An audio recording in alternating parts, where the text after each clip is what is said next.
Governor Healey, it's a pleasure to have you. Hey, Thanks so great much to be for with joining us. you. How are you? Thank you very, I'm very great. much. I just came from a great session with Founder Collective over in Kendall Square. This is a convening of our entrepreneurs and innovators, and it's no surprise to me that Massachusetts is number one in the country in innovation, among other things, education and healthcare. But these innovators, it's just part of our DNA. So I'm pretty pumped coming from that, and also I'm delayed because I had a lovely experience outside. Rona and Michael are celebrating their 57th 57th anniversary. anniversary, and they apparently were coming to thinking the show was going to be at the library, and I know. they ended up coming here. But I feel just terrible. met them and took a picture with them, and boy, they are so happy. You know what they got to walk out with? What's a... A mug with your face on it, Yeah, Jim. we call that the smug mug, my friend. By the way, we were, in a moment of seriousness, we were really upset that they came here 57th anniversary. know. But if they had a choice between seeing the show and hanging out with the governor, I would say they'd choose the governor, wouldn't you think? And a smug mug to boot, Exactly. Jim. A smug mug to boot. In No, any we case- apologize to them because there was a They're so misunderstanding. sweet. Yeah. Governor Healey, it's great to see you. Thanks so much for joining us. Good morning. Good to be with you. Yeah, thank you for coming. So Jim mentioned just before you got here that we could be hours away from a government shutdown. What does this mean for Massachusetts? It's terrible for our country. It's just a really sad commentary on where we're at. The Republicans control the White House and both the House and the Senate, and look at how dysfunctional things are. And I think about, of course, what the impact is on people in Massachusetts, people who are going to lose their food benefits, their health benefits, veterans who need care. Think of all the services that you need, whether it's going to get a passport for an upcoming trip, perhaps, or you're a small business applying for a small business loan. I mean, all this just stops. So it's totally irresponsible, and it's a sign of the dysfunction in D.C. and also, frankly, what the Republicans are driving towards. They're in charge, and they're driving us over a cliff. In the meantime, we've got to focus on what we can do here in Massachusetts. So the And Dems should be shutting down the government over the health care issue. Democrats are Medicaid, not and- shutting down the government.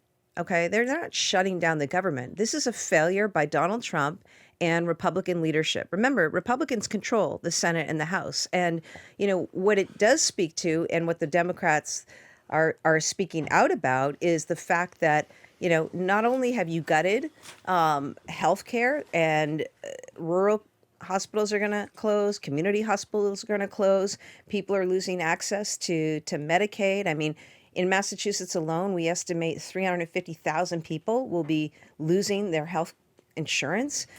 The cuts to SNAP, to WIC, to veterans, the devastating cuts that we've already seen to research and education. This stuff is real, and I think that it is absolutely important to many Americans that they have healthcare coverage. We've seen healthcare coverage expand across the United States, and to think that it's going to be taken away, I think that's what the Democrats are doing is pointing out what is a real problem for a lot of people around this country if they don't make a change. Do you have confidence that Schumer and Jeffries are strong enough leaders, Democratic leaders in the House and the Senate, to lead this and prevail? I think there are a lot of strong leaders out there. I don't think it's on the two of them alone. I don't always think that Leader Schumer is the best messenger. That said, I know there are a lot of people out there pressing and making the case, and they need to. This is serious stuff. I mean, when you look across the country and you think about, imagine, and it can happen here in Massachusetts, it's going to happen in states around the country. People are going to lose their health care coverage. I mean, it's devastating, and it's just not the direction that we need to go. We're going to ask you about a couple of Trump-specific policies, Governor, in the next few minutes. Just one more thing before we get to calls about Trump at 877-301-8970. We were very careful on the show for months and months and months of Trump to not use the word dictator on the air, to not use the word fascist on the air. We changed, and we read yesterday in the Globe a terrific piece by Tim Snyder, who used to be Yale I'm sure you read it. He wrote the book on tyranny. Let me just read the first paragraph. People missed it. He's in Ukraine, by the way. In the 8 months since President Trump's return to the White House, the overall goals of his agenda have become clear enough. Weaken the U.S. abroad to create an environment friendly to dictators, while using the U.S. government and armed forces to establish a dictatorship at home. Will it work? He asked. Then he goes on to say how we should resist, or that we should. Do you agree with his analysis about where we are with Trump and a dictatorship? I think that Tim Snyder has been previewing this for years now. I remember when I was Attorney General, I invited Tim Snyder into my office during the first Trump administration to talk to my team about what we might see, what we might anticipate. And, I was very fortunate that we had that briefing. And as you know, we filed a number of lawsuits to stop bad things from happening out of the Trump administration. So I think that Tim Snyder is pointing out how else do you describe the silencing of law firms and companies and universities and the weaponization of every single federal agency? I mean, most recently, the FCC in Carr with Kimmel, the efforts to continue to find ways to put down and marginalize and attempt to weaken by threats, by DOJ investigations, by regulatory actions, anybody who stands in his way or anybody who seems to be a threat or anybody who pushes back. Look at the political theater that's happening with the National Guard in places. Portland and Chicago. I mean, this is all. It's destructive. I think so much of it. I mean, most recently around free speech it's un-American, and people need to understand what's going on and speak out against it. I mean, all the while driving away our allies. We've got now China and India and Russia now all working together, right? We've had this fracturing. It's embarrassment. The UN speech last week, I mean, it's embarrassment. And all the while, the economy is going over the cliff, which of course is part of the design that he engages in, is the distraction. And we're going to send the guard here, so you're not going to pay attention to the fact that we've got inflation still, we've got tariffs, we've got nothing in terms of lowering costs. I mean, he promised to lower costs. He's not lowered any costs, and we've got people who are increasingly hurting. Business orders have shut down. He's made life very, very difficult for people across this country, and of course, he wants to distract from that. By the way, speaking of military in the cities, he said at this meeting that Hegseth, and he had the Secretary of War. That's another and thing, he had right? This morning, let me just say what he said, if I may. He says the U.S., quote, should use some of these dangerous cities, meaning in the U.S., as training grounds for our military. What do you think of that, Governor? Yeah, I mean, Pete Hegseth, our Secretary of War, he was a Fox News analyst. Like, the idea, and I just have so much respect. I'm from a military family. We have done a lot in the state. I'm very proud of what we've done to support military families in our state and veterans in our state. And I think about the incredible generals that have come out of Massachusetts over the last hundreds of years. And to see what's happening, I mean, the idea that you would fly all these people in who are on important assignments and critically important missions, I worry about national security as a result of these really reckless actions. And as for that particular comment, Jim, this is the kind of rhetoric and theater that I'm talking about. You know, the president or Secretary Hegseth will throw something out there to inflame, to incite, to spark a reaction, and to all the while attempt to create a distraction from a failing economy, Epstein files, you name it. That's what the MO is with all of this. And it makes it, and that's why I'm glad I get to be a governor and focus on what can I do for my state? What can I deliver on for people? Because people actually need to see people in government on both sides of the aisle show up and do their job. Do the work that you're supposed to do for the American people.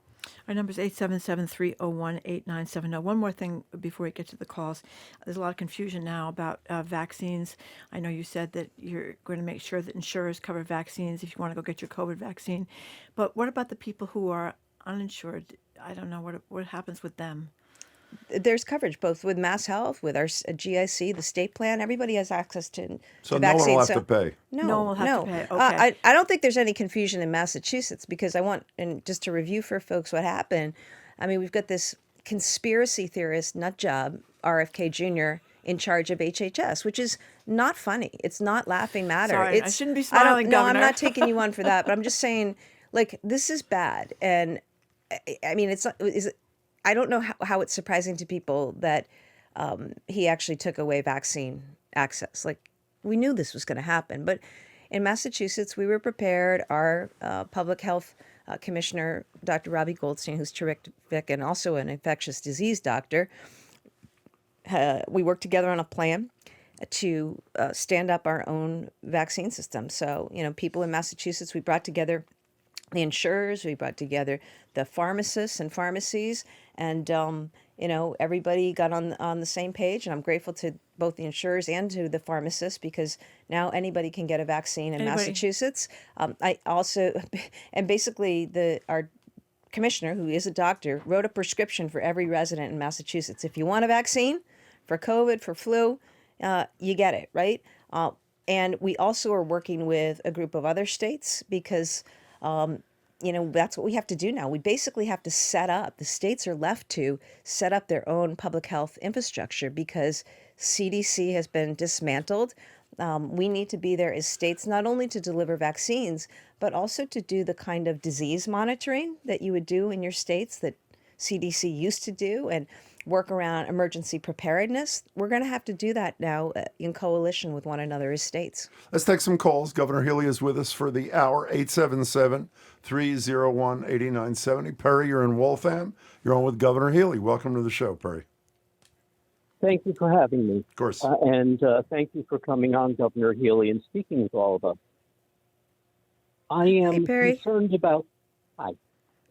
I'm concerned about the possibility of Trump deploying the Massachusetts National Guard in Massachusetts. Governor, have you spoken with the Adjutant General of the Massachusetts National Guard, and is he willing to refuse to follow a Trump order to deploy? Yeah, Perry, I look, what's going on with ICE in communities is really distressing. And, I've said at the outset that as a former prosecutor and attorney general, I was all for going after violent criminals, people who were public safety threats in our communities. That's what the Trump administration initially said they were going to do. But what we have seen is in Massachusetts and around the country, picking up and detaining people who are going to work, paying their taxes, raising families, people who have come across sometimes 10, 15, 20 years ago, and simply are trying to, make their way through a citizenship process. I mean, just the other day, we had a teenager picked up on his way to work at a farm. A few weeks before that, it was another teenager picked up on his way to volleyball practice. We had a dad taken on his way to his construction job right in front of his daughter. I mean, and I just have said, like, this needs to stop. And I continue to urge the Trump administration to stop with these tactics. The National Guard, this is an example of looking to inflame and incite and get people's reaction. And, it's first of all, it's not a good use of the National Guard. The National Guard, there are men and women. These are Massachusetts citizen soldiers who have day jobs as firefighters and police officers and, work in labs and are doctors. And it's just really disrespectful to me in a way that the Guard would be attempted to be used or manipulated in that way. Perry, I am the commander. I'm the commander as governor. Governors are the commander of their state National Guard. That is the case. It remains the case. And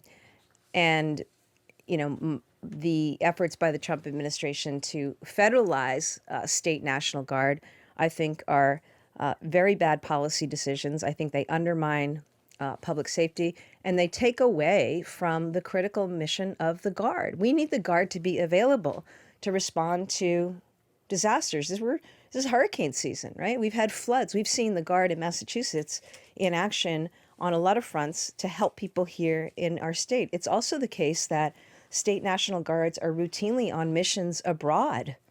are deployed abroad, and they need to be available as citizen soldiers to do that work. And, with these cities, I know from talking to the governors in these places, there's this manufactured effort by the Trump administration to create like some scene of a public safety threat, and there isn't one in Portland, and there isn't one in Chicago.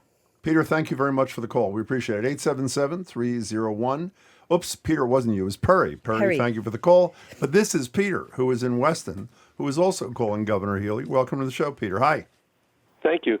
First, I want to congratulate you, Governor, and your partner on co-parenting with your partner and her former husband.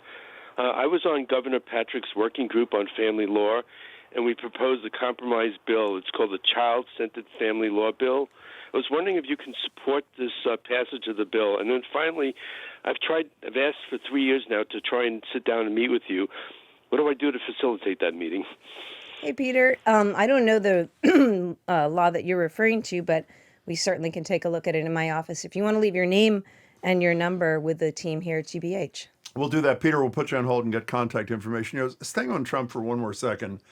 When Charlie Kirk was killed, the message from this show, and I think I speak for Marjorie, too, is you can mourn his death and not celebrate his life. We were critical of your decision to go along, Governor, with what Trump decided to do with the flags at half staff. We asked Governor Patrick whether he agreed with you. He said you did the right thing. We asked the Attorney Campbell. General. She said you did what you had to do, even though she wished you had explained it more at the time. And Andrew Cabral, former Secretary of Public Safety, agreed with the Attorney General. So we were the odd men and women out on this thing. But did you think in retrospect that what Campbell and Cabral suggested would have been a better idea to explain why you had decided? Jim. I don't know why you guys are confused about this. There's a Okay, state. tell us. I mean, honestly, it's kind of. It was confusing to me what the issue was with this. There's a state law. There's a state law that's been a law for a long, long time that anytime the President of the United States directs states to lower the flag to half mast, the states do that. And I've done that repeatedly as governor, and all governors have. So I'm following the law, and I made that clear in the But that's not what I declaration meant. that With all issued. due respect, I didn't mean. My apologies. I know you did that. No, I'm going to follow. Right. No, That's but why I was meant- confused. No, but following the law. But I assume. Well, maybe I shouldn't assume this. I also I'm guessing denounced you follow with some regret. Did you or did you not? No, Were you- my job is to follow the law. And the day that people stop following the law is a problem for Massachusetts. It's a problem for America. Right now, Jim, we've got a president of the United States who does not follow the law, who does not respect the law. And so for me to be out there and do something that says I'm not following the law, or I'm picking and choosing what laws to follow, I think that is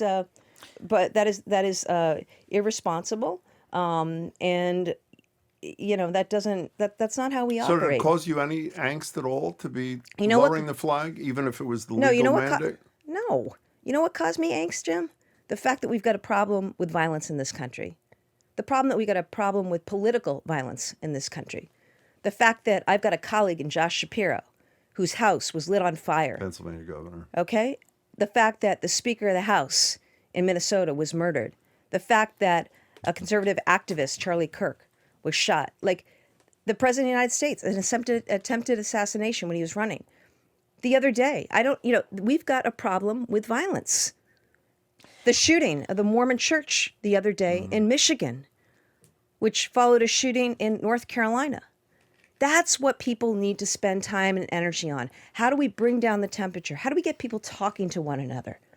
How do we get people engaging with one another in ways that are constructive? There's no place for violence, not in political discourse, not anywhere. And as somebody who was Attorney General and saw far too many shootings in far too many places around this country, as somebody who continues to see that as governor, that's what we need to focus on. What's going on with violence, and how do we rein that in? And how do we rein in what has become a very coarsened political discourse and dialogue that in some instances leads to violence? The thing I'd say that's positive that I want people to know is that when it comes to political violence, the polls show that Americans are no more tolerant of political violence than they were in the past. They don't like or accept it more. That's good. People don't want this, and we as leaders need to work together to end that.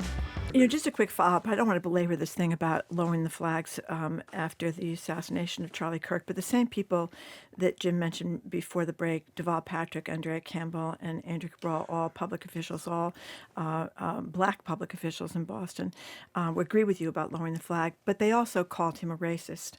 And he is also, this would be Charlie Kirk, and they cited examples of that, and they talked about his wanting to take away rights as well from LGBTQ people. So I think that was the context that they were saying, an explanation, in the sense that we were lowering the flags to someone that Black America would view with evidence as a racist. And I think that was their issue for the explanation.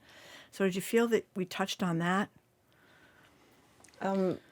Look, guys, I'm a gay woman who serves as the 73rd governor. I was also a civil rights chief and made a career out of fighting racism, bigotry, and discrimination. So I certainly understand all of that, and understand and disagree with any number of things that Charlie Kirk said and advocated for. And I think that we've got work that we need to do as a country in terms of bringing people together in common purpose for a common good. And we need to focus on these things. And that's what I'm focused on every single day in my job, which is why, to me, like, I'm happy to come and talk about, what's happening nationally, because it has implications for us. The talk about the shutdown, the talk about what the Trump administration is doing on a number of fronts and how it's hurting people, whether it's on vaccines or, still playing games with tariffs. I mean, all this has real consequences. So I'll continue to engage on those issues and try to explain to people what's going on, while also being clear about the things that I'm trying to focus on that are within my control as governor here, like investing in housing, in education, in public transportation. And, that's work I need to continue to focus on and do. Well, we should let you know, a lot of Texans are also concerned about highway service plazas. Stephen Newburyport was first, so let me read you his text.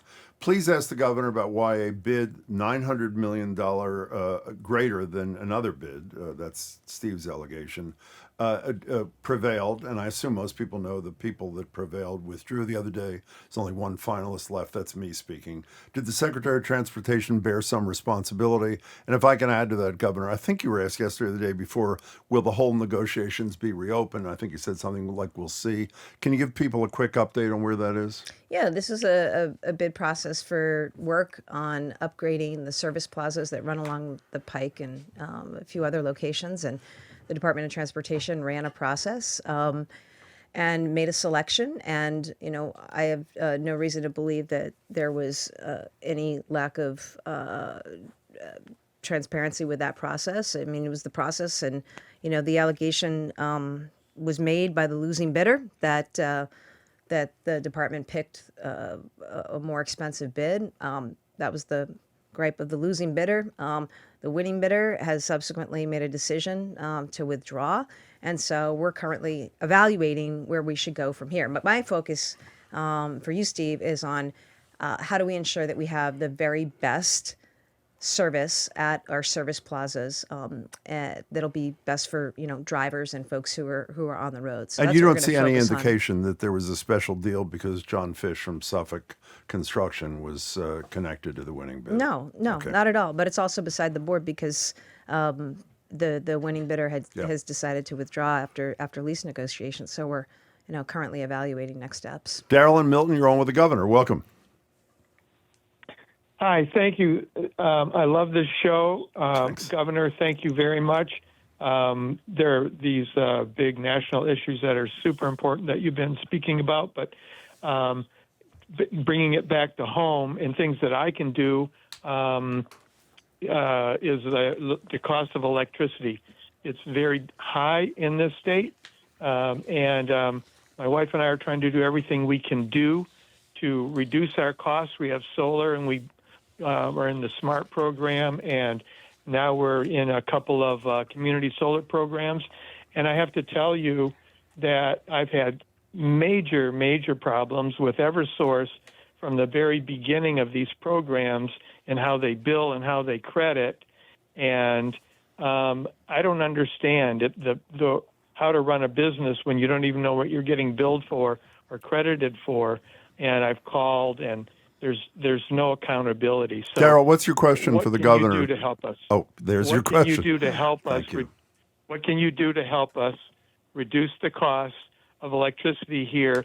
And these are really great programs. How can we get Eversource to do a better job? Well, thanks so much for calling in, Daryl. When I think about the things that I'm focused on, big time, driving down housing costs, driving down healthcare costs, and driving down energy costs. So I feel your pain. I'm acutely aware of of the high heating bills and electricity bills that people are seeing in the Northeast in particular.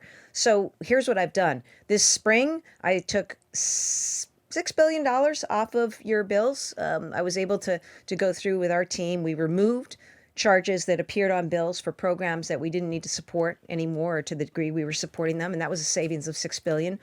What needs to happen, though, I really want to see past the energy affordability bill that I filed. That will bring ratepayers another savings of $13 billion.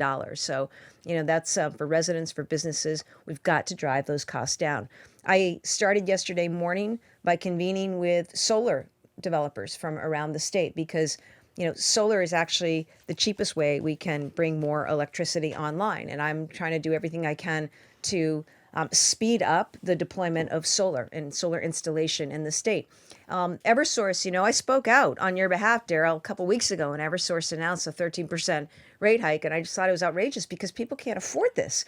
And I was glad to see Eversource reduce that amount just yesterday. They announced that they're going to seek a lower rate hike. It's still a rate hike, which is why it's down to 8%. But it's still not good enough in the sense that we need to do more and we need to pass that energy affordability bill. Thank you for the call, Daryl. The ultimate decision is made by the DPU, the Department of Public Utilities? Correct. Okay, which you don't control, even though you pick the people? Correct. We had a discussion with you a bunch of times about what's going on at Hanscom with the private jet planes kinds of thing. And didn't you say to us, because the decision is out of your control, you're going to wait and see what the entity decide? That was Mass DEP. That was Yeah. environmental. Not Right. DPU. But you didn't take a position on whether or not they should do it, which you did in terms of Eversource. And apparently, because you called it outrageous, they decided to lower their thing. I guess what I'm saying is, didn't you tell us that the reason you weren't taking position on Anscombe is because you were going to leave the decision ultimately to whatever the entity was? It's a different process. Why is it different?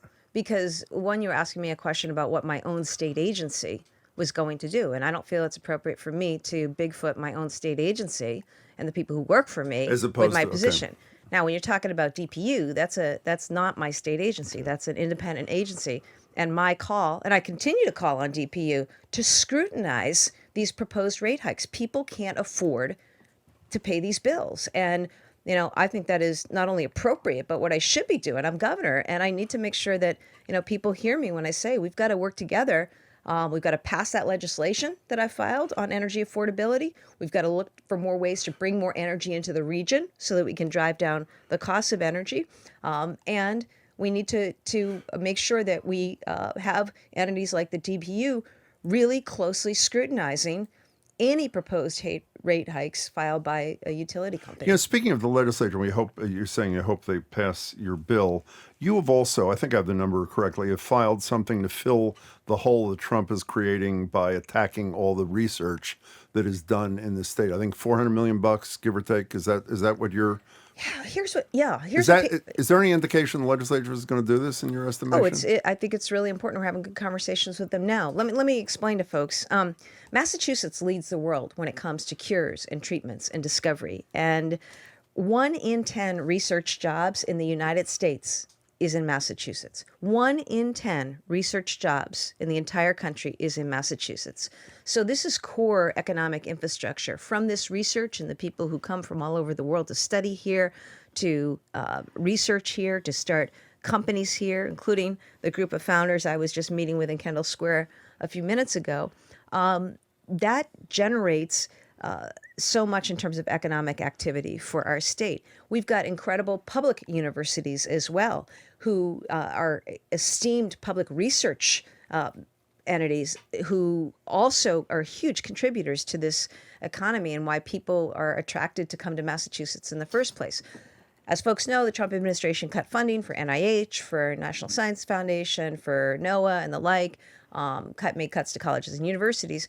And, I said, you know what? This isn't about necessarily filling a gap. This is about putting a marker down that Massachusetts is open for business. I want every student, researcher, scientist, entrepreneur, or somebody who wants to change the world through science and innovation to know that they can come to Massachusetts and that they are valued here and that, and they will be part of this incredibly important ecosystem that not only develops and innovates, but does so in a way that changes the world. And so that's my message. It's $400 million that we'll put towards it. We hope to be able to leverage additional private funds to further support research jobs in Massachusetts, including jobs that have been taken away because of the what I think are really wrong-headed decisions by the Trump administration. The other thing that people need to know is this. Right now, we've got countries like China, countries from Europe, Canada, the Middle East, who are on our campuses right now, looking to recruit people away from incredible research institutions here, our colleges and universities, our teaching hospitals and the like, to say, hey, come here to our country. We'll give you a lab. We'll give you staff. What Trump is doing with these cuts is making America weaker. And only China and other countries are winning as a result of this. And I just continue to speak out when the president does things that make us less safe, that weaken national security, and make us less competitive. That's just wrong. And that's what's happening. But my response is to support this DRIVE legislation, which is discovery, research, innovation for a vibrant economy. I think we can do this, and I think that we can see a huge benefit, and it'll also have a huge catalytic effect. So, in a moment of crisis and challenge, that's my response. Let's lean in to what has always been core to our DNA here in Massachusetts, and that's innovation. The president, as you know, is also talking about taking research funds away from any college or university or research center, which is not with his program, which is not with his agenda, which I found like that means almost nothing in Massachusetts. We could be really. And what's really troubling about this gets back to the free speech issue, Yeah. And Massachusetts, we've been, innovation has been in our DNA for hundreds of years now. I mean, just think about the revolution 250 years ago. We invented American democracy right out of Massachusetts. And you think about the fact that we have people in labs right now in Massachusetts who are on the cusp of discovering cures and treatments to ALS, to Alzheimer's, to cancer, to, these diseases. And it's just so heartbreaking that Trump would do something that literally kills hope for patients and families around the world, not just in Massachusetts, but around the world. And that's what we got to push back against. Well, but it's not one last thing before we get to the next caller. It's not just research, which is an abomination. In anticipation of the possible election of Assemblyman Mamdani from New York City, Trump said yesterday, the day before, no federal funding for New York City if they elect this, quote, communist, which he is not. He's not fond of you, Trump, not Mamdani. He's not fond of Mayor Wu. Why is there not a possibility we could risk the same sort of disappearance of federal funding if Donald Trump on a whim decides to take it out on Massachusetts or We've Boston? already seen cuts. We've already total seen cuts. We've already seen cuts. And look, I want to applaud Attorney General Andrea Campbell for the work that they've done in court, to fight some of these funding cuts. And look, New York, he just threatened that against Harvard yesterday. Yeah, he Yeah. did. So, Yeah. it's Total federal funding this cuts. is yeah. serious And the World business. Cup, gonna And take the again, World it's Cup away. you don't play games. It seems to me you just don't play games like that. It's the stakes are too high. America's standing in the world is too precious, and he should be leading us and fighting for us and making America stronger or more unified and more competitive. And instead, he's just engaged in divisive rhetoric and, frankly, policies that seem so wrong-headed. I mean, why are you going to kill hope? Why are you going to take away science and research? Why are you going to let China rule the world when it comes to AI and invention and biotechnology and leapfrog ahead of us. That's not right. And but that's people got to understand that's what is happening. If Democrats don't win back the House in the midterms in 2026, do you think this democracy can survive three plus years what? ahead? I'm not going to hypothesize. I'm ever optimistic about America, about this country, and ever optimistic about Massachusetts.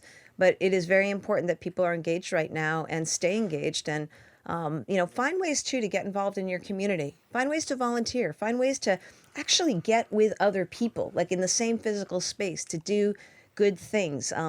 I think about the small wins that everyone needs in the course of their day and the things that bring them joy and the things that make them feel good and the things that, give us all hope. And I see that every day, and I just encourage people to find ways to do that. And, that's part of building this democracy back and bringing people together in this country. We're going to have Bob Putnam on next also got to month. vote. We've got important, that'll be good. We important races in New Jersey and Virginia right now that I'm focused on. Governor's races coming up in just a few weeks. Really important that if you know anybody in New Jersey and Virginia, two terrific candidates, women, Mikey Sherrill and Abigail Spamberger, both military veterans, moms, just really terrific leaders who will do great things for their states. Josh and Quincy, hey, you're well on with the governor. Hi, Maura Healey. I've been wanting to talk to you about this for a while. I figured I'd just simply ask the question. While I understand that the rising levels of anti-Semitism are highly concerning, I'm unsure as to why you weaponize this anti-Semitism as a way to justify you supporting the genocidal Sheba AI. Sheba has ties to Elbit Systems. An Elbit Systems drone just killed an American Lebanese family who was visiting Lebanon. Will you condemn these atrocities and war crimes? And why do you want a partnership with a war criminal genocidal funding? We AI? got it. Josh, I think you made your point clear. Governor, you want to respond, please? I've spoken about this before. There's no room for anti-Semitism. There's no room for bigotry of any form against any religion, race, or creed, ethnicity. I've also, spoken out about the terrible situation in Gaza and the plight of Gazans and Palestinians. It's heartbreaking. And, in terms of what we do and as a state, I think it's important that we come together and that we find ways to collectively fight hate and bigotry and discrimination in all forms, and, continue to speak out against atrocities and to continue to support the calls for more humanitarian aid and the end to violence in the Middle East. And that's going to continue to be my position. 877-301-8970. The governor's with us for another 10 minutes, give or take. Governor Healey, we had Elise Cherry on a couple of weeks ago. She runs a company called BlueHub, and they were recently found to be predatory lenders by a court. She says she's not a predatory lender, but the court said she was. And you signed a bill that through the legislature, and inside that bill was a provision that allowed that company, BlueHub, to be the only company exempt from consumer protection laws in the Commonwealth of Massachusetts. Do you think you should get rid of that exception? Because under that exception, they could continue to be predatory lenders and be exempt from consumer protection laws. I don't think so. I wouldn't have signed the bill if I didn't support the way that they were trying to get financing for homeowners to allow people to stay in their homes. And that matters on appeal. We'll see what happens. But look, I spent a lot of time. Remember, I was in the Attorney General. So you're saying they're not predatory lenders, or you're not sure? No, they're not. No, I don't believe they're predatory lenders. The court was wrong. The Superior Court, the initial judge that looked at that, I don't know. I didn't read the decision. This is, but I know it's probably going to be on appeal. And but my point is this: like I've always been somebody who has championed efforts to combat predatory lending. I brought the first consumer protection civil rights case against a subprime predatory lender when I was in the Attorney General's office in the country, okay? And I spent a lot of time fighting unlawful foreclosures when I was Attorney General and when I worked in the Attorney General's office. So, that I certainly have no, I think I have my bona fides on that.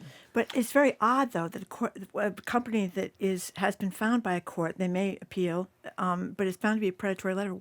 Why should they or anybody actually be exempt from consumer protection laws? I haven't read the opinion. But why should any company be exempt from consumer protection laws? BlueHub or anybody? I don't know I don't know the specifics of it. I mean, I don't know what that. I really don't, Marjorie. I think exemption of a predatory lending law. I think it was a law that allowed particular financing to take place, so that people could stay in their homes. But I honestly don't know the specifics of it, and it wasn't my provision. Again, I signed the law, but I didn't write the law. This wasn't. You'd have to ask the legislators. Liz in Arlington, you're next with Governor Healey. Welcome. Yes. Good morning. Good afternoon. Hi. Hello. Whatever it is. Thanks for taking my call. I'm a volunteer with a group that's supporting several Afghan families that are here legally. And I've been fortunate that I've never needed to apply for social services in Massachusetts, but I'm doing this now on behalf of these families. And it just takes years of your life to get through to the right person at the right agency. The websites are confusing. The telephone trees are confusing. I think my all-time record now is 2 hours on hold with Mass Health. If I was not a native speaker and confident and persistent, I wouldn't have a prayer of getting access to any of the services that are supposedly available to me. I've been pursuing Liz, housing, healthcare, and childcare, and all three of these bureaucracies are absolutely unsurmountable. So your question, Liz, is what for the governor? Is there a way that, I think that these services have just evolved, and I wonder if there's a way to streamline the bureaucracy to make these services more accessible. Liz, why don't we do this? Why don't we do this? We'll take your number and we'll get back to you, and we'll make sure that people are connected. Liz, we're going to put you on hold. Thank you, by the way, for the work you do with those families. That's beautiful. Don't go away. We're going to put you on hold and get your contact info and give it to the governor's office. Governor Texter says that they just came from the food stamp office and the system is down, and the person is concerned they need the benefits, and it seems harder and harder to get hold of anyone kind of along the same lines as Liz. But they shouldn't be down. This is not to do with the federal government shutdown. That person can stay on. We'll see if our own state agency DTA can help out. That's an anonymous texter. If you become not anonymous, namely if you text us your name and contact info, right. I can't help you. We otherwise. will pass it on to the governor. Let's try to squeeze in Diane in Waltham. Welcome. Hi. Diane. Hi. Hi. Good afternoon. Governor Healey, thank you for this opportunity. Hi, Diane. On December 12th, 2024, you began a Facebook post with these words: mental health is health. Why doesn't the health and safety of the people with intellectual disabilities, serious mental illness, and cognitive impairment who are imprisoned at Bridgewater State Hospital matter to you and your administration? Oh, Diane, of course it matters to me. Of course it does. If you have specific things, why don't you stay on and we'll get a number, and I'll make sure somebody from my team calls you back and hears you out. I'd like to hear more about your concerns. Please don't go away, Diane. We are going to put you on hold, and we'll give your contact information to the governor. Thank you for your call. Please stay on hold, as I said a minute ago. 877-301-8970. If you tell us where, there we are. Marianne and Quincy. Hi, Marianne. Hello. Hi. I'd like to say thank you to Governor Healey for taking my call and making herself accessible. My call is about our mayor here in Quincy. Governor Healey supported our mayor Tom Koch in the most recent election. Although he has left the Democratic Party, she and the You don't have to refer to her in the third person, by the way. You're talking to her, so go right ahead, Marianne. Okay. Governor, you supported Tom Koch in the most recent election. Although we had a very competent, actual, true Democratic woman, and Tom Koch is also a pro-abortion, anti-woman candidate. So, although he was not a Democrat, you endorsed him. And your question is what, Marianne? We're almost out of time, Marianne. So, what do you believe about your endorsement now that Mayor Koch has come out with his recent statements about the predatory priests Yeah, in the he Catholic blamed Church. homosexuality and He not did. pedophilia, and said that they were not. A lot of them were not young children. In fact, a lot of them were young children. A lot of them were young girls. We got it, Marianne. Governor. Yeah, I listened to those comments, and they were hard to hear and disappointing.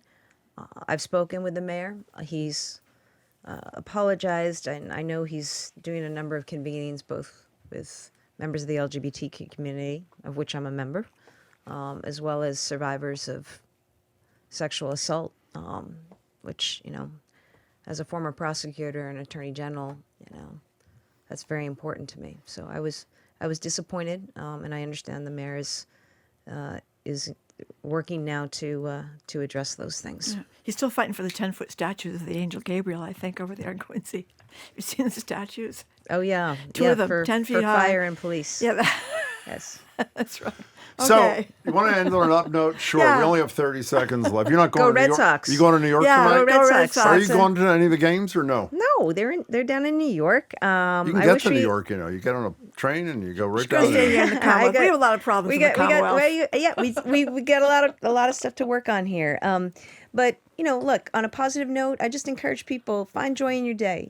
Keep speaking out, keep speaking up, stay engaged in your community. I also think we've had a beautiful month, a little too dry. Worry about drought, but it's the start of a beautiful fall here. Get out and support your farmers. Go apple picking if you can. Grab some pumpkins. Watch the game tonight. Go Red Sox, and we'll just keep carrying on. Okay. That's And right. have a cider donut while you're at it. Yeah. Governor, Oh, thank you. yes. It's good to see you. We're Be trying, well. we're trying to cheer up. We're all trying to cheer up. Governor Healey, thank you very That's much for great. helping us All cheer right, up. you guys take good care. Marjorie and I you. never cheer up. We Be never cheer honest, up. And happy Marjorie. anniversary to Rona and Michael. Oh, Just yeah. remember 57 that. years. 57 years. That's right. Thank you very much, Governor Good to Healey, see for you, taking the Governor. time Thanks. to talk with our listeners and talk to us.